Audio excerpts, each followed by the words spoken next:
Hello student, I hope आप सब ठीक होंगे। स्वागत है आपका ल्यूमोस एकेडमी में। हमने स्टार्ट करा था क्लास 9th का chapter number 5 the fundamental unit of life that is cell.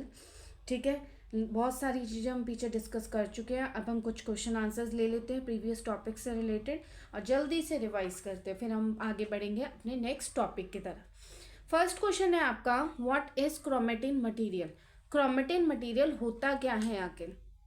ठीक है, जब सेल डिवाइड नहीं हो रहा होता, ठीक है, याद रखना, जब सेल में डिवीजन नहीं हो रहा होता और न्यू सेल जनरेट नहीं हो रहे होते तो DNA as a part of chromatin material के रूप में प्रेजेंट होता है, मतलब क्रोमेटिन मटेरियल के अंदर प्रेजेंट होता है। ठीक है, क्रोमेटिन मटेरियल किसका मिक्सचर होता है, डीएनए और प्रोटीन्स का।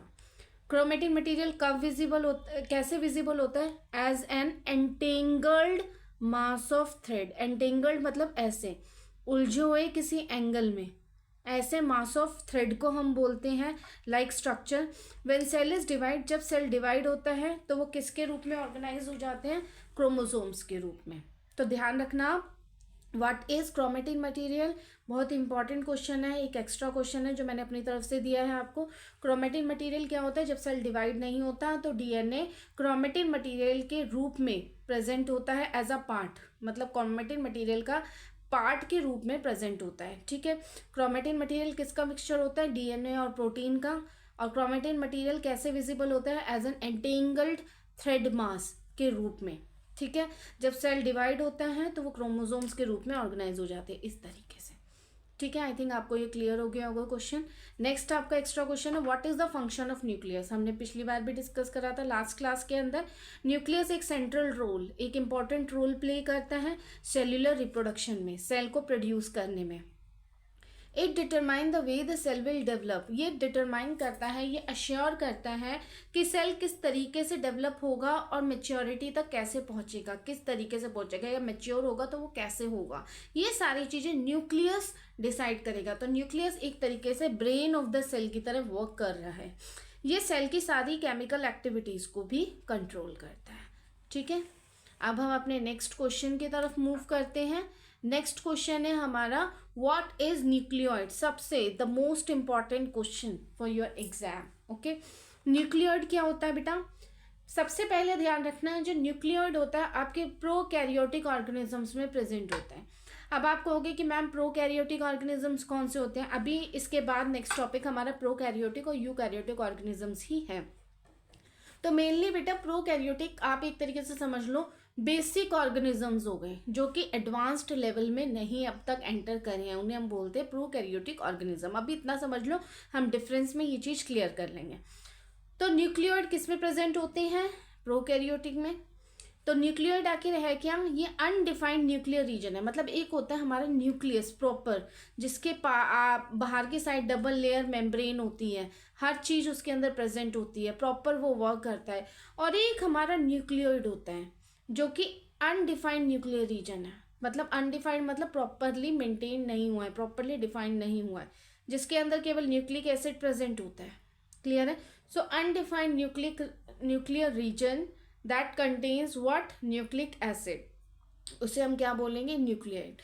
इनके अंदर न्यूक्लियर मेम्ब्रेन एब्सेंट होती है, न्यूक्लियर मेम्ब्रेन इनके अंदर नहीं होती है, और ये प्रेजेंट होते हैं किसमें, प्रोकैरियोटिक ऑर्गेनिजम्स में।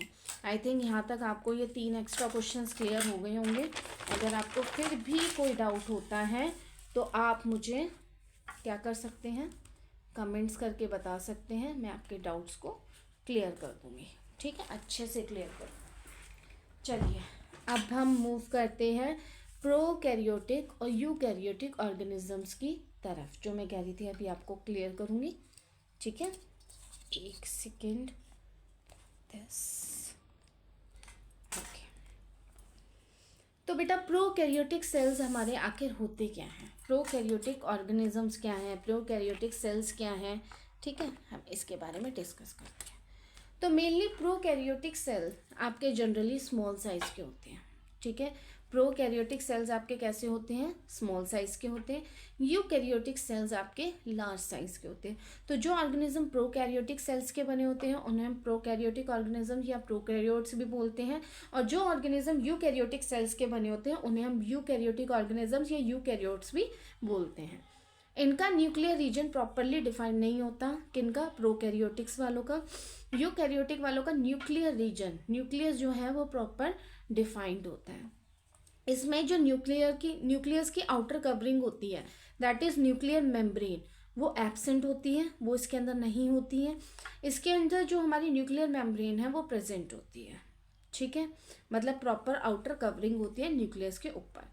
इसमें हमारा सिंगल क्रोमोसोम होता है, इसमें एक से ज़्यादा क्रोमोसोम होते हैं।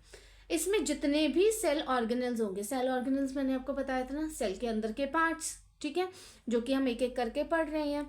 तो इसके अंदर जितने भी सेल ऑर्गेनल्स होंगे उनके ऊपर आउटर लेयर नहीं होंगे, आउटर कवरिंग नहीं होगी, मेम्ब्रेन बाउंड नहीं होंगे, ठीक है। लेकिन यूकैरियोटिक ऑब्वियसली हमारे एडवांस्ड ऑर्गेनिजम्स हैं, तो इनके ऊपर हमारे को प्रॉपर लेयर मिलेगी जो कि in and out of material, मतलब मटेरियल का अंदर जाना, ऑर्गेनेल के बाहर जाना, ये सारी चीज़ों को डिफाइन करेगी, डिसाइड करेगी, साथ में ऑर्गेनेल को प्रोटेक्शन भी देगी। इसके बाद इसमें साइटोप्लाज्मिक ऑर्गेनेल्स कुछ कम होते हैं। मतलब मैंने आपको क्या बताया था, साइटोप्लाज्म क्या होता है? फ्लूइड पार्ट जो होता है किसी भी सेल का, उसे हम बोलते हैं साइटोप्लाज्म। और साइटोप्लाज्म के अंदर जो ऑर्गेनल्स होते हैं, मैंने बताया था सेल के पार्ट्स, ठीक है। तो कुछ सेल के पार्ट्स इसमें एब्सेंट होते हैं, मतलब कुछ बेसिक ही पार्ट इसके अंदर प्रेजेंट होंगे, बाकी सारे एब्सेंट होंगे।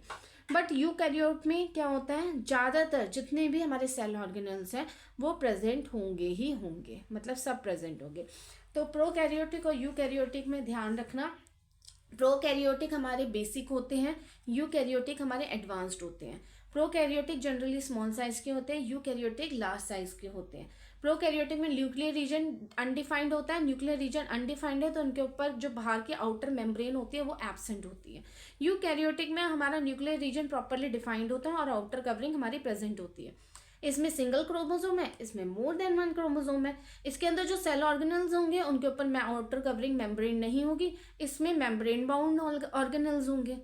साइटोप्लाज्म में कुछ ऑर्गेनल्स एब्सेंट होंगे, इसमें ज़्यादातर सारे ऑर्गेनल्स प्रेजेंट होंगे। आई थिंक आपको ये वाला टॉपिक क्लियर हो गया होगा। फिर भी कोई डाउट है तो यू कैन कमेंट्स। नेक्स्ट हम आ जाते हैं साइटोप्लाज्म की तरफ।